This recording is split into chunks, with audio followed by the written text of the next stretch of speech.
Yung physical stamina, okay na po ako kasi nakuha na sa ensayo. So mental stamina na lang sa mismong laro. Naka-focus pa ako sa loob ng 6 na round. Proud po ako kasi yung Jensen, yan po yung bayan talaga ng mga matitigas na mga boxer, mga champion. Marami pong nanggaling dito ng mga talented na tao.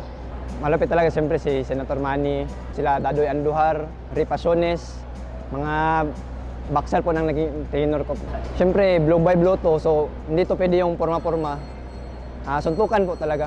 Ang ina-expect ko po sana ay suntukan talaga, tsaka ma-show namin yung ensayo namin, pati ng kalaban ko rin. May opportunity kami mapakita yung ensayo namin. Number 1 talaga si Donaire, tsaka Manny Pacquiao. Casimiro talaga kasi mix na si Casimiro eh. May may Donaire na style, may may Pacquiao, may sariling Floyd din, Pinaghalo na yung estilo niya. Hindi natin masabi, gagawin ko lang yung best ko na magawa ko. Yun lang. Papasalamat pala ako Sir Floyd Garcia, Sir Lolok Lopez, tsaka sa RFL Promotion, sila yung sa amin, maka-pro.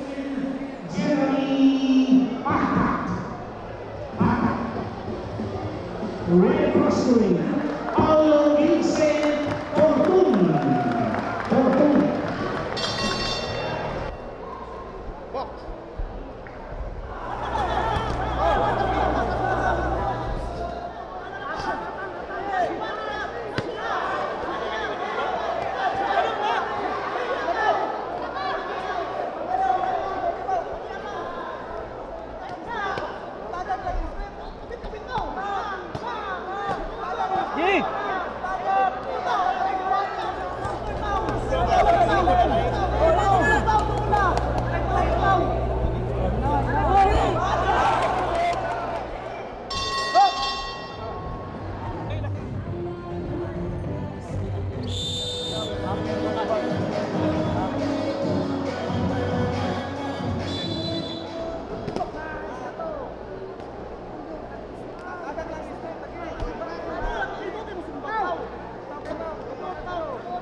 Scoring 58-55.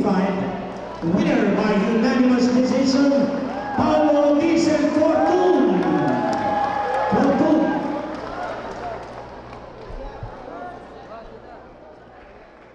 Next week on Manny Pacquiao presents Blow by Blow.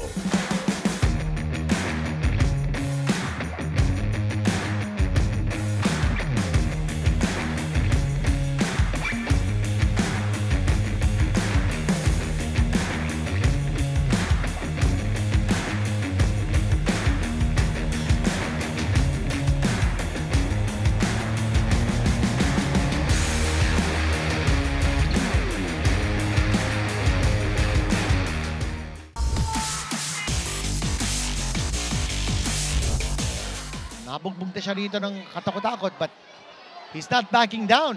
He's still coming in. But as he comes in, hindi siya sumusuntok. Oh, that's a nice uppercut. And he's down again. And I think it's over. I think it's going to be over. He's on rubbery legs. 7, 8. A right uppercut. Scored. Okay. At tinigil na ni ref Dan Rex Tapdasan. And you notice, referee Dan Rex did not ask him to come forward. He asked him to go lateral. National victory here by Christian Legane. A showman, a punch of the round. Makita natin. 2 times bumagsak doon. And that was actually the last punch. The knockout punch. Beautiful right uppercut. Scored. I think that was the first knockdown.